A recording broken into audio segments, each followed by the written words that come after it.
माताएं इशारा कर रही हैं। किसको क्रोध आता है?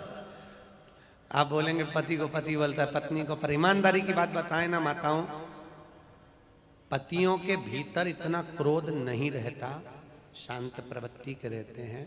दिक्कत आप लोगों की है, जरा सी देर में तुम्हारे मन का काम नहीं हो तो तुरंत कमला देवी से बिमला देवी बन जाती है, तुरंत उसी पर जरा सी। एक पति और पत्नी का झगड़ा हुआ और पति पत्नी का झगड़ा हुआ और पत्नी ने चिल्लाकर जवाब में दे दिया, तुम तो जानवर हो। अब लड़ाई होती कि नहीं होती इतनी बड़ी बात है, तुम तो जानवर हो। पति मुस्कुराकर बोला, तू बिल्कुल सही बोली है, तू मेरी जान में तेरा वर। गलत कहा बोली? इतना बोलना था तो पत्नी कह रही है मैं तुम्हारे लिए चाय बना के लाती, तुरंत लड़ाई समाप्त, क्रोध गया।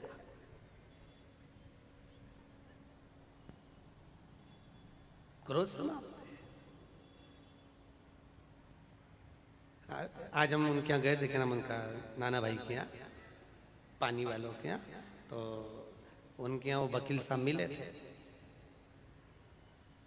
तो वकील साहब बोले, गुरुजी उनकी धर्म पत्नी आई प्रणाम करने के लिए। तो वकील साहब बोले, ये मेरी धर्म पत्नी है।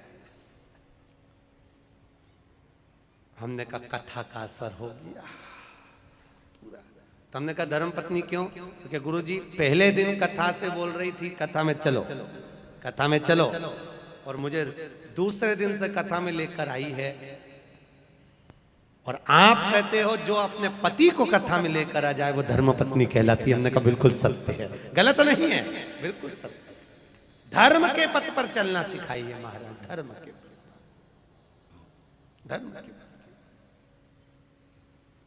आज यहां शास्त्र कह रहा है, हिरण्यकशिपु ने जो वर मांगा घर आकर देखा तो धर्म पत्नी नहीं है, धर्म पत्नी को लिया तो नारद जी के यहाँ गर्भ का जो ज्ञान मिला था उस ज्ञान की प्रबलता में धर्म पत्नी प्रखर हुई महाराज। पत्नी के गर्भ से जो बच्चा हुआ होते से उसने भगवान के नाम का हिलात करा, उसका नाम प्रहलाद हुआ है महाराज। खोलते तेल में डाल दिया,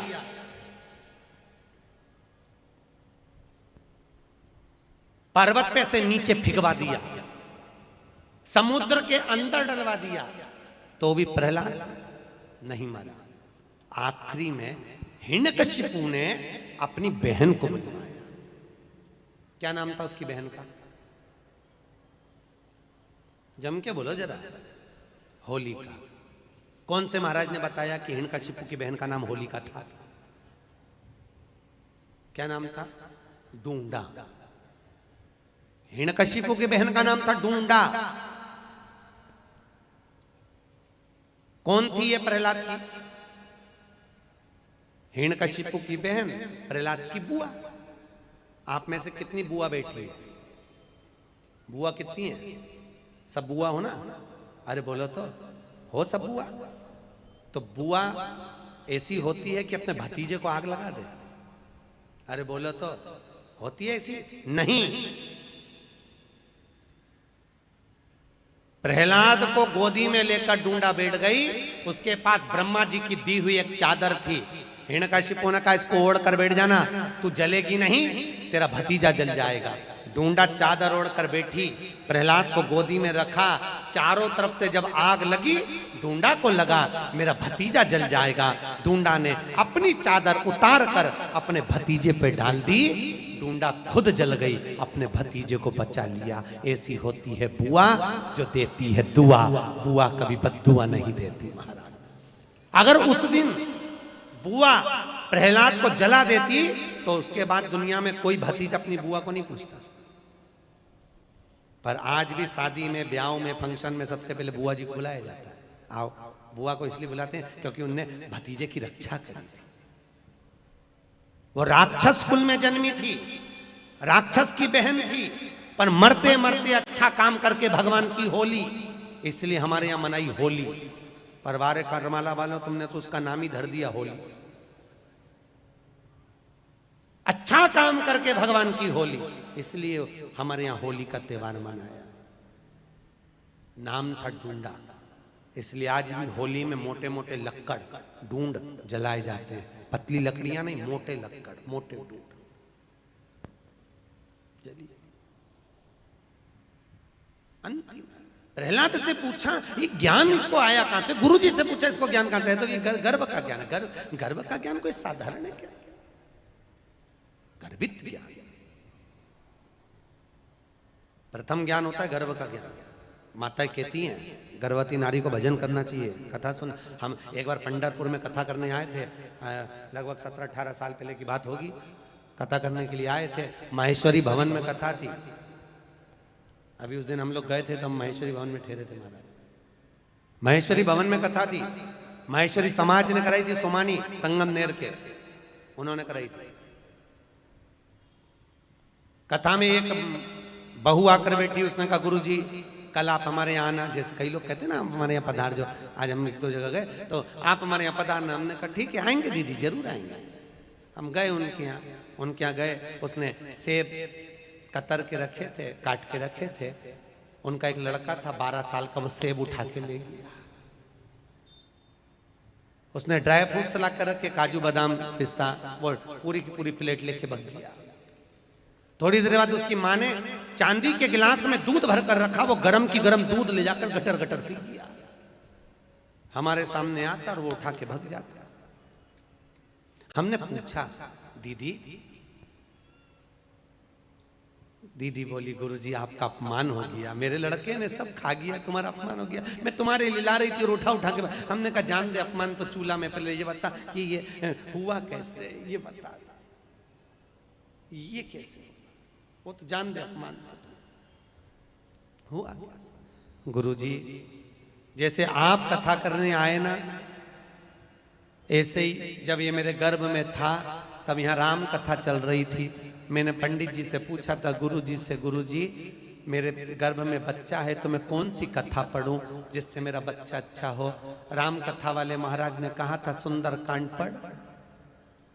गुरुजी जब ये गर्भ में था इतने सुंदर कांड के पाठ करे, इतने पाठ करे, ऐसी औलाद पैदा हुई, सकनी नहीं बैठे। ये पाठ का बड़ा असर है। आज के जमाने में जो औलाद होती है ना, ये टीवी देख देख के पैदा होती है, क्योंकि डॉक्टर बोल देते बेड रेस्ट, डॉक्टर बोलते बेड रेस्ट, पलंग पे पड़ी रहो, दिन भर टीवी देखती रहो। 24 घंटा टीवी देखे, गर्भ में जो बच्चा था वो टीवी देखता रहा। माँ के दृष्टि से बच्चे ने टीवी देखी।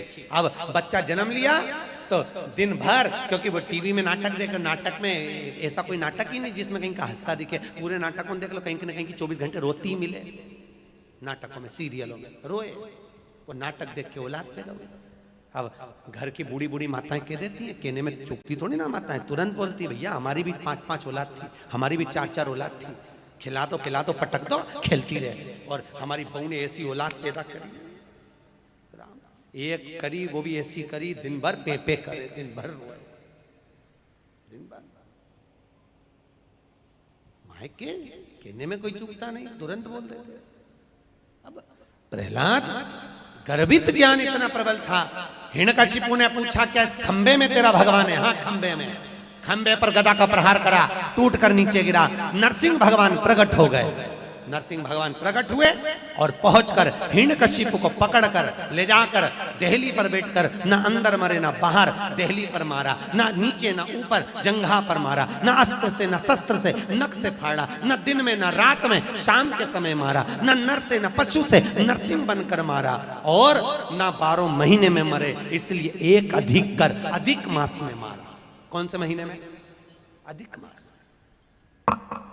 उधर को फाड़ दिया, आंतों को निकाल कर धारण कर लिया। नरसिंह भगवान की ये यहां तक की कथा तो भागवत में भी लिखी है, सुनी कि नहीं सुनी? अरे बोलो तो सुनी है ना। अब जो कथा वेद व्यास जी ने शिव महापुराण में लिखी वो आ रही है, सुनो ध्यान दो।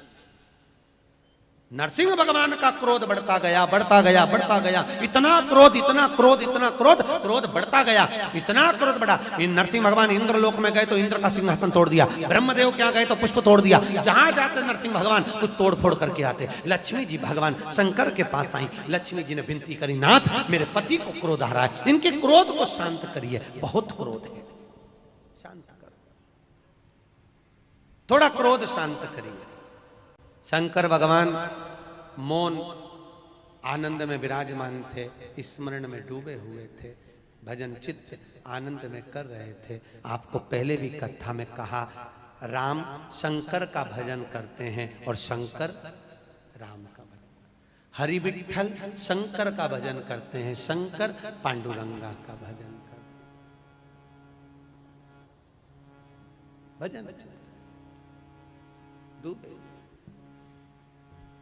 जय जय विठ्ठल विठ्ठल विठ्ठला, जय जय विठ्ठल विठ्ठल विठ्ठला, जय जय विठ्ठल विठ्ठल विठ्ठला, जय जय विठ्ठल। सब गाइए।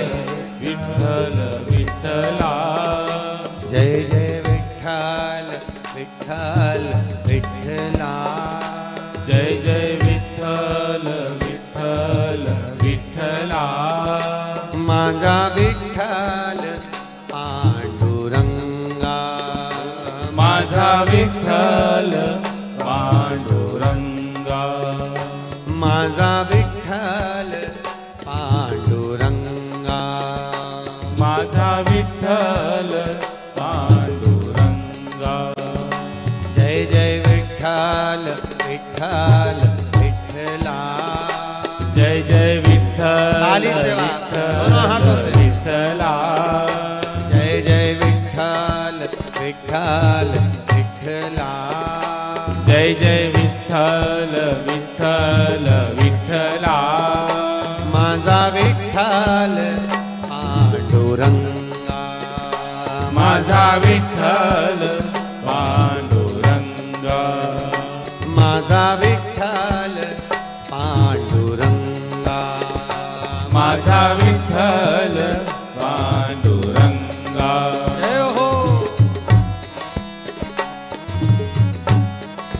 जय हो।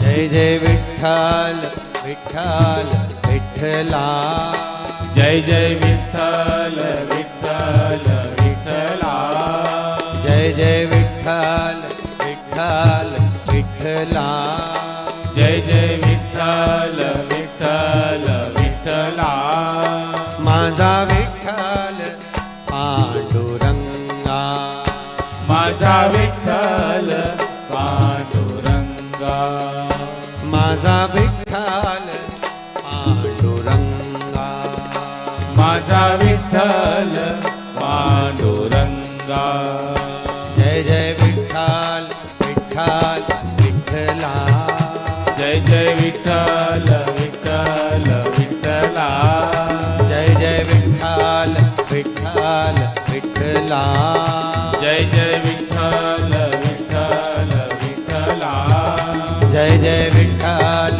विठ्ठल विठ्ठला, जय जय विठ्ठल विठ्ठल विठ्ठला, माझा विठ्ठल पांडुरंगा, माझा विठ्ठल पांडुरंगा, ओ माझा विठ्ठल पांडुरंगा, माझा विठ्ठल पांडुरंगा, जय हो।